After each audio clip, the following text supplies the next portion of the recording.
Glórias a Deus. Quero saudar mais uma vez a amada igreja com a graça e a paz do nosso Senhor e Salvador Jesus Cristo. Amém? Amém. Para a palavra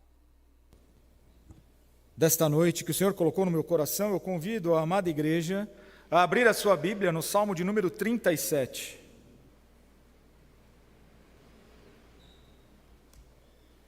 Salmo de número 37.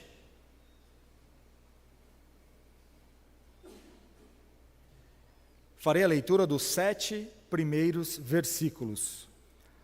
Salmo de número 37, versículos de 1 a 7. Os irmãos encontraram? Amém. Diz assim a palavra do meu e do teu Deus: não te indignes por causa dos malfeitores, nem tenha inveja dos que praticam a iniquidade, pois eles dentro em breve definharão como a relva e murcharão como a erva verde.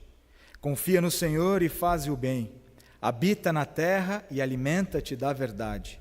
Agrada-te do Senhor e Ele satisfará os desejos do teu coração. Entrega o teu caminho ao Senhor, confia nele e o mais Ele fará. Fará sobressair a tua justiça como a luz e o teu direito como o sol ao meio-dia. Descansa no Senhor e espera nele. Não te irrites por causa do homem que prospera em seu caminho, por causa do que leva a cabo os seus maus desígnios. Palavras do Senhor. Amados, pela manhã nós fizemos um exercício de memória. À noite nós não vamos fazer esse exercício, mas terminamos o ano de 2024 com a seguinte mensagem, cujo título era Bênção para o Novo Ano, trilhando o caminho com sabedoria. E nós vamos então abrir o primeiro domingo do ano, também ainda nesta série de mensagens, Bênçãos para o Novo Ano, mas agora o título é Bênçãos para um Novo Ano, entregar e confiar. Tão importante, meu irmão e minha irmã, que é buscarmos e alcançarmos a sabedoria em Cristo Jesus, para trilharmos os nossos caminhos. É importante também que nós entreguemos ao Senhor todos os nossos planos, anseios, desejos, tudo o que queremos fazer e confiar, porque não basta somente entregar ao Senhor, e nós vamos trabalhar isso ao longo da mensagem, mas, sobretudo, confiar. Pela manhã pudemos falar, por exemplo, de várias situações das quais nós viemos aqui à frente colocar no altar do Senhor as nossas necessidades, mas na segunda-feira a gente pega o problema de novo e quer fazer da nossa forma, do nosso jeito, ou seja, não confiando no que Deus tem para mim e para você, para a minha e para a tua vida. O Salmo 37, meu irmão e minha irmã, ele obviamente foi escrito pelo rei Davi, como sabemos, e é uma profunda reflexão de sabedoria e encorajamento para o povo de Deus. Israel enfrentava uma época de grandes desafios, tanto políticos quanto militares. Mas Davi também, como nós estudamos pela manhã no Salmo 25, tinha as suas crises internas, incluindo traições e perseguições, como as que ele sofria do rei Saul, mas também as suas ameaças externas, ou seja, os constantes ataques das nações inimigas. O Salmo de número 37, ele tem essa tônica, onde ele faz um balanço entre a punição para aqueles que não acreditam no Senhor e as bênçãos que deveriam decorrer para aqueles que, obviamente, acreditam no Senhor. A sociedade hebraica, meu irmão e minha irmã, no Antigo Testamento, eles tinham essa ampla influência e compreensão dessa justiça retributiva, ou seja, para eles, uma vez que estamos louvando, adorando e vivendo debaixo da lei do Senhor, ou eles na época, hoje nós estamos debaixo da graça, eles automaticamente deveriam ser abençoados, e aqueles que tiravam sarro ou prejudicavam o povo de Deus e não seguiam o nosso Deus, eles deveriam automaticamente ser punidos. Só que, no entanto, a realidade muitas vezes parecia contradizer essa expectativa. Então o Salmo de número 37, ele surge como essa resposta divina, onde diante dessa tensão, desse balanço entre duas forças, Davi traz essa exortação para que nós tenhamos paciência, confiança e esperança na justiça soberana de Deus, que se manifestará no tempo divino. Muitas vezes nós temos por comum falar: Deus está demorando para agir, Deus está atrasado, ou Deus não está olhando para a nossa causa. E nós sabemos muito bem que o nosso Deus, ele é bom, perfeito e agradável do ponto de vista que ele não se atrasa, ele não chega tarde, tudo é de acordo com o tempo devido dele. Então esse salmo ele é endereçado para alguns públicos. Primeiramente vai falar ao meu e ao teu coração, dos quais sofremos angústias e aparentes impunidades do mal. Mas também, em segundo lugar, o texto vai destinar, ou se destina à comunidade de fé como um todo, como no antigo Israel, e para a nossa igreja nos dias de hoje. Serve como um hino, meu irmão e minha irmã, de instrução para fortalecer a nossa confiança coletiva em Deus. No entanto, sua mensagem ela permanece universal e atemporal, alcançando também o cristão, eu e você, nos dias de hoje, em um mundo marcado por injustiças e corrupção. Eu quero trazer 4 verdades essenciais, sobretudo nos primeiros versículos que lemos do Salmo de número 37, ele vai até o Salmo de número 40, o versículo de número 40, mas 4 verdades. Primeiro, eu e você, para termos bênçãos neste novo ano, entregando e confiando ao Senhor, nós devemos então confiar no Senhor, entregar o caminho a Ele, descansar em sua providência e esperar pacientemente pelo seu agir. Davi nos lembra então que a aparente prosperidade do ímpio, daqueles que não acreditam em Deus ou fazem pouco caso, ela é temporária e ilusória, enquanto a segurança minha e sua, que o texto vai dizer do justo, estão garantidas na fidelidade de Deus. A confiança no Senhor envolve depender plenamente de sua soberania e promessas. Entrega total é o ato de abandonar a nossa autossuficiência e reconhecer que somente Deus tem o controle absoluto sobre as nossas vidas. Descansar no Senhor implica em encontrar paz, mesmo quando o agir de Deus não é visível. E a espera paciente nos chama a perseverar em fé, certos de que a justiça divina se manifestará plenamente no tempo determinado. Então, no primeiro ponto que eu quero trazer para os irmãos, na mensagem desta noite, é confiança e dependência de Deus. Mas, o que significa confiar? Confiar no Senhor, meu irmão e minha irmã, é depositar a nossa segurança e esperança exclusivamente nele, mesmo quando as circunstâncias parecem contrárias. Pode parecer algo como chover no molhado, ou, Rafa, se nós estamos aqui como irmãos e irmãs, crentes, acreditando e confiando no Senhor, confiar e depender dele é algo natural. E de fato é. Mas quando os nossos alicerces são balançados, sejam por questões externas ou internas, como Davi estava vivendo, facilmente nós começamos a duvidar, ou a querer colocar os nossos olhos nos nossos bens, nas nossas posses, ou naquilo que nós temos de palpável, e se afastando muitas vezes, ou em algumas vezes, do nosso Deus. Confia quer dizer um chamado à fé total e dependência de Deus, reconhecendo sua soberania e cuidado. O texto então que nós lemos é: confia no Senhor e faze o bem, habita na terra e alimenta-te da verdade. E 3 pontos aqui do porquê confiar em Deus, então, meu irmão e minha irmã. Porque Ele é fiel e justo. Ele não muda e cumpre as suas promessas. Fiel é o Senhor que cumpre as promessas que Ele fez para mim e para você. Ele é fiel e justo. Ele também, meu irmão e minha irmã, nos sustenta. Embora nós possamos olhar para o lado e ver os ímpios prosperando, isso é temporário, mas o nosso sustento, vindo de Deus, é eterno. E segurança na verdade, porque a expressão que lemos, alimenta-te da verdade, aponta para essa dependência da palavra de Deus como fonte de sabedoria e sustento espiritual.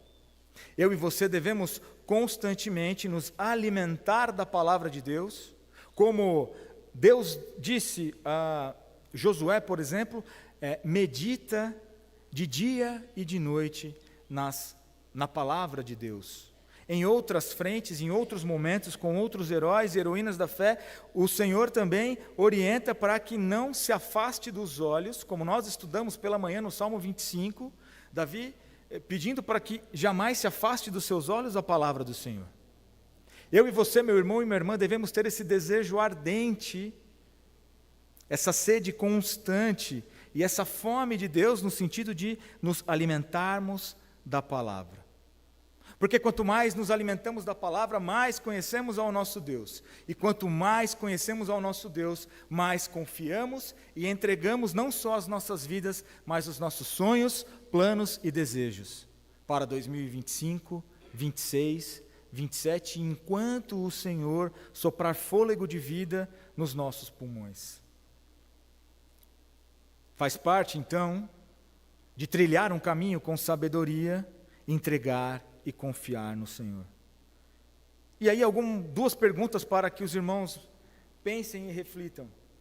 Ou melhor, uma, nesse ponto. Em quais áreas da nossa vida nós precisamos renovar a confiança em Deus? E o importante aqui, meu irmão e minha irmã, é que quando nós colocamos a confiança em Deus, não quer dizer algo passivo, no sentido de que, legal, eu confio em Deus, então eu vou ficar sentado no meu sofá tranquilamente e as coisas vão acontecer como um estalar de dedos ou um passe de mágica. Não. Significa continuar fazendo o bem, como lemos, mas quando o resultado não é imediato, nós continuamos perseverando em confiança no Senhor. Porque, como lemos nos textos antes da mensagem, o Senhor tem o melhor para nós. O pensamento, o agir e a forma de Deus tratar as coisas, obviamente, é muito diferente da minha e da tua. Quando nós achamos que está atrasado, Ele vem no tempo certo. Por isso que mesmo quando nós não enxergamos, e aí, trazendo o ponto de manhã que nós comentamos na aula, que nós devemos ter e aumentar essa sensibilidade nossa para que os nossos ouvidos, o olhar espiritual esteja atento para que nós tenhamos essa sensibilidade de perceber Deus nas coisas. E no ordinário, no sentido do comum, do dia a dia, no nosso ir e vir do trabalho, nas relações entre marido e esposa e marido, filhos, pais, no trabalho, na faculdade, na igreja.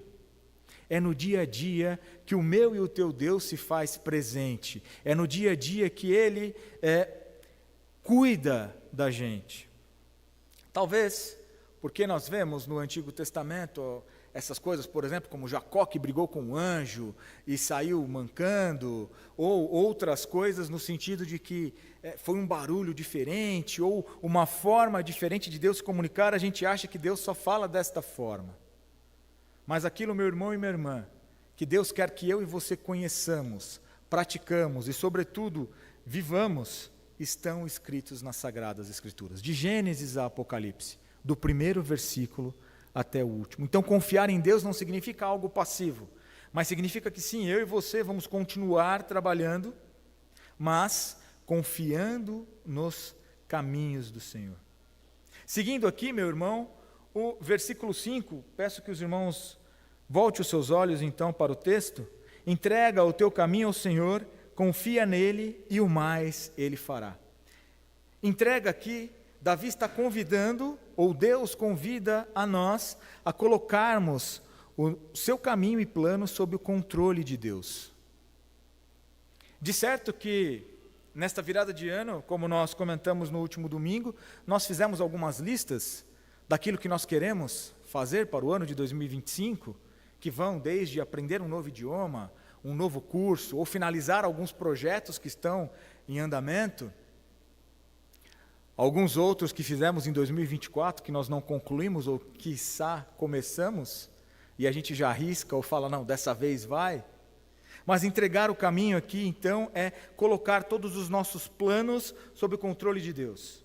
E o que significa, então, entregar?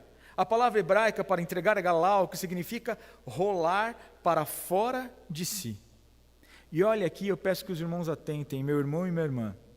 É o ato de tirar o fardo do coração e colocá-lo nas mãos de Deus. Lemos isso no último texto agora, né? De trocarmos o fardo com Cristo Jesus, porque o fardo dele é suave e leve. Muitas vezes, meu irmão e minha irmã, e aqui é um ponto muito importante, nós carregamos bagagens conosco, sejam elas emocionais, espirituais ou de qualquer outra natureza, que muitas vezes se dá pelo não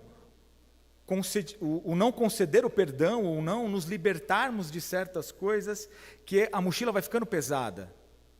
E quanto mais pesada essa mochila, a gente vai, de certa forma, se arrastando. Então a palavra hebraica aqui para entrega é justamente o ato de tirar o fardo do coração e colocá-los na mão de Deus, nas mãos de Deus. E por que então devemos entregar? Provérbios 16, 9 vai dizer, porque Ele controla todas as coisas, Deus é soberano.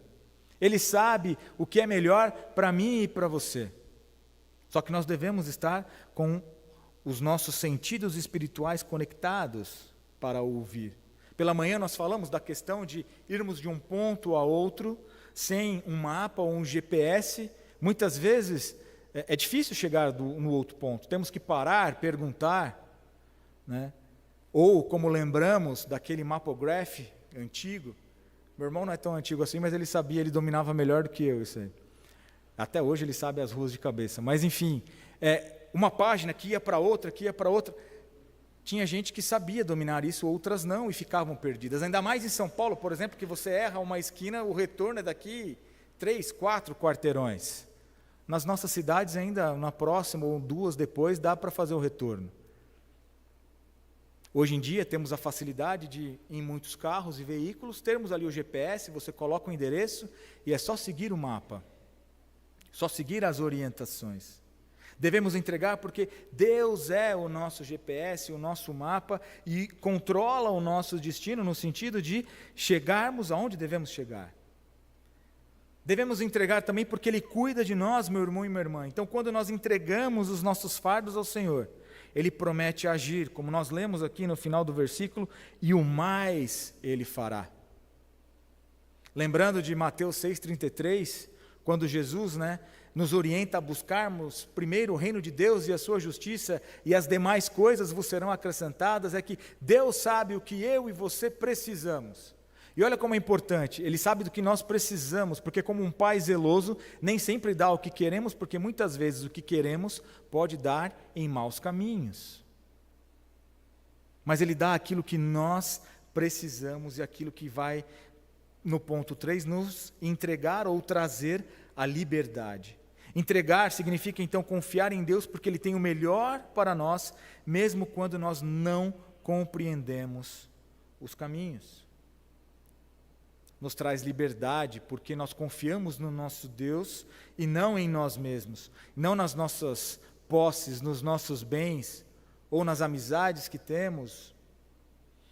Alguns exemplos bíblicos disso, meu irmão e minha irmã. Abraão, ao confiar e entregar o seu filho Isaque, demonstrou uma fé que resultou em provisão e bênção, como nós lemos no capítulo de número 22 de Gênesis. E uma outra pergunta que fica para nós na questão da entrega é: o que você e eu precisamos entregar ao Senhor hoje? A verdadeira entrega, meu irmão e minha irmã, envolve soltar o controle das nossas mãos e confiar em Deus, que agirá para o seu bem e glória. Quando nós estamos alinhados, e nós falamos isso no final do ano passado, com os propósitos de Deus e embaixo dos seus paternais cuidados, Ele sabe o que é melhor para nós e tudo é para a honra e glória do nosso Deus. Mas o terceiro ponto que eu quero trabalhar com os irmãos nesta noite é a questão da espera. Espera nele com paciência, como diz o texto aqui. Espera quer dizer a orientação para a paciência e expectativa ativa pelo agir de Deus. O que significa então esperar? Esperar em Deus, meu irmão e minha irmã, envolve aguardar com fé e paciência o tempo de Deus, sem ansiedade ou murmuração. É um pouco difícil, não, irmãos, para nós. Ansiedade nos dias de hoje é muito comum para mim e para você. Murmuração, muitas vezes a gente tenta não murmurar, mas quando vê, acaba reclamando um pouquinho com Deus. Mas essa espera com fé e paciência visa nos afastar ou afastarmos da ansiedade e da murmuração. Porque a ansiedade, meu irmão e minha irmã, é uma expectativa muito maior num futuro. Depressão muitas vezes está ligada com o que ficou para trás. E aí ou nós estamos com depressão ou nessa expectativa e nessa ansiedade nós deixamos de viver o quê?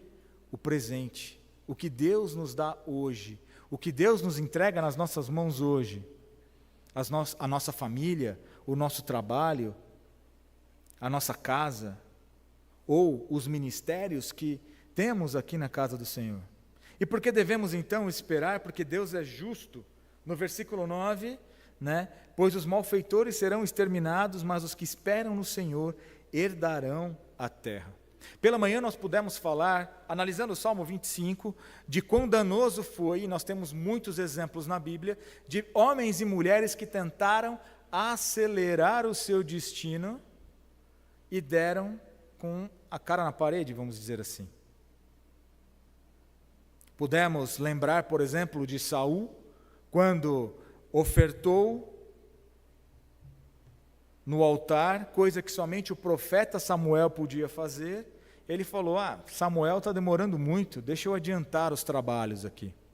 Falamos também de Sara, por exemplo, pela manhã, que recebendo a promessa do Senhor de que viria dela o filho prometido pelo Senhor, mas eu já sou de idade avançada, pegou Agar e colocou para se deitar com seu marido, e até hoje, olha a confusão que se dá por conta desse erro. E temos outros tantos exemplos na Bíblia de homens e mulheres que tentaram acelerar o seu destino e acabaram, alguns, pela misericórdia de Deus, como Davi, quando tomou Batseba, pôde, com o coração contrito, se arrepender e voltar a ter ou estar na presença de Deus. Outros tantos não tiveram esse mesmo benefício. Por quê? Porque os seus corações, não porque Deus faz acepção, mas porque os seus corações ficaram endurecidos, como o de Saul, que até o último momento achava que deveria continuar, ou que estava certo. Então, por que devemos esperar? Porque Deus é justo. Porque o tempo de Deus, meu irmão e minha irmã, ele é perfeito, ou seja, Deus age no momento certo, mesmo quando não compreendemos. E o fim dos ímpios também devemos esperar, porque está determinado, ou seja, por mais prósperos que possam ser, são passageiros essa prosperidade, mas o justo permanecerá. Lembrando mais uma vez, e é sempre bom trazermos isso, amados, que para nós a prosperidade ela não está única e exclusivamente focada em bens materiais, no carro do ano e na casa, maior que seja. É bom saber que isso não nos é impedido. Se temos condições, devemos buscar, nos organizar e trabalhar para isso. Mas quer dizer que o nosso coração não está nisso. Prosperidade para nós é andarmos nos caminhos do Senhor. É vivermos constantemente na sua presença. O vendo face a face do ponto de vista de que nós sabemos os caminhos porque é Deus quem nos orienta. É Deus quem nos traz à memória aquilo que nos dá esperança e nos coloca nos trilhos certos. Um exemplo disso, meu irmão e minha irmã bíblico, é que José esperou anos pela promessa de Deus se cumprir, enfrentando injustiças, mas no final viu o propósito divino em sua vida, como vemos em Gênesis 50, 20. Se não me falha a memória, foram 13 anos de dificuldades para José, para ele viver 30 anos nas bênçãos e vendo o propósito de Deus se cumprir na vida dele, quando ele, liderando naquele momento ao revelar o sonho ao faraó, liderar a grande potência da época que era o Egito, a passar por 7 longos anos de fome, sem terem, de escassez, sem terem nenhum problema, porque os seus celeiros estavam abastecidos. Aplicando para as nossas vidas, meu irmão e minha irmã, nós temos esperado com paciência no Senhor ou temos tentado agir por conta própria? A espera ativa se manifesta na oração, na fidelidade e na confiança. E por fim, meu irmão e minha irmã, nós devemos descansar. O descanso nos exorta à busca pela paz interior e o descanso espiritual em Deus. Descansa no Senhor e espera nele com paciência. O que significa então, meu irmão e minha irmã, descansar? Descansar no Senhor implica em confiar a ponto de ter paz em meio às circunstâncias difíceis. A paz que vem de Deus, porque nós devemos descansar, em Filipenses 4:7, a paz que excede todo o entendimento que vem do meu e do teu Deus. Porque Deus é nosso protetor, então Ele é a fortaleza em tempos de angústia, como nós podemos ler no versículo 39 deste salmo que nós estamos trabalhando nesta noite. E porque, mais uma vez, Deus está no controle de todas as coisas. Embora os ímpios pareçam triunfar, a prosperidade ela é temporária, como vemos no versículo 10. Descansar em Deus, meu irmão e minha irmã, não é cruzar os braços. Como já dissemos, não é irmos para a nossa cama ou sentarmos no nosso sofá e esperarmos as coisas acontecerem, mas é confiar e continuar obedecendo a Deus em todas as coisas. Ponto 2, e aqui a gente vai ser muito mais breve, amados. Nós aprendemos também no Salmo de número 37, algumas coisas importantes que nós devemos para ter um ano de bênçãos, que é evitar o mal. No versículo 8, se os irmãos puderem acompanhar comigo, deixa a ira, abandona o furor, não te impacientes, certamente isso acabará mal. Ou seja, deixar é um alerta para abandonar a ira e o furor. Quantas vezes nós achamos que somos os donos da razão, ou vamos tirar satisfação com alguém, e isso pode acabar mal. No versículo 27, se os irmãos puderem acompanhar ali, aparta-te do mal e faze o bem, e será perpétua a tua morada. Ou seja, incentiva o justo a afastar-se do mal e praticar o bem. E nos versículos 1, 7 e 8 vai dizer, não te irrites, que é uma ordem do nosso Deus, para não cairmos na inveja ou na impaciência diante da prosperidade dos ímpios. Ações positivas que eu e você temos que ter. Versículos 3 e 27, fazer o bem, que é um chamado à ação proativa no cumprimento do que é correto e justo. No versículo 3, se os irmãos puderem acompanhar aqui comigo, confia no Senhor e faz o bem, habita na terra e alimenta-te da verdade. O habitar é uma instrução para que eu e você vivamos em tranquilidade e contentamento na terra prometida. A terra prometida aqui é aquilo que Deus nos entrega, é o nosso dia a dia. Há uma bênção maravilhosamente especial na contemplação, meu irmão e minha irmã. Quando eu e você contemplamos as coisas de Deus, paramos um pouco dessa correria do dia a dia e contemplamos as maravilhas de Deus nas nossas vidas, há contentamento e há alegria. E alimenta-te no versículo 3, que é nos exortar a nos nutrirmos da fidelidade de Deus e das suas promessas. E por fim, amados, para termos um ano de bênçãos, nós devemos nos alegrar e adorar ao nosso Deus. Volte pela última vez os seus olhos ao Salmo de 37 nesta noite. Versículo de número 4, que diz assim: agrada-te do Senhor e Ele satisfará os desejos do teu coração. Agrada-te, ou em algumas versões, deleita-te, convida-nos a encontrarmos alegria e satisfação única e exclusivamente no nosso Deus. Que possamos, através dessas ações, da nossa meditação desta noite no Salmo 37, meu irmão e minha irmã, refletirmos essas ações práticas e espirituais no nosso dia a dia. O Salmo 37 é esse legado espiritual poderoso e profundamente necessário, nos chamando a uma fé inabalável e perseverante para a honra e glória do nosso Deus. Amém? Que Deus assim nos abençoe nesta noite.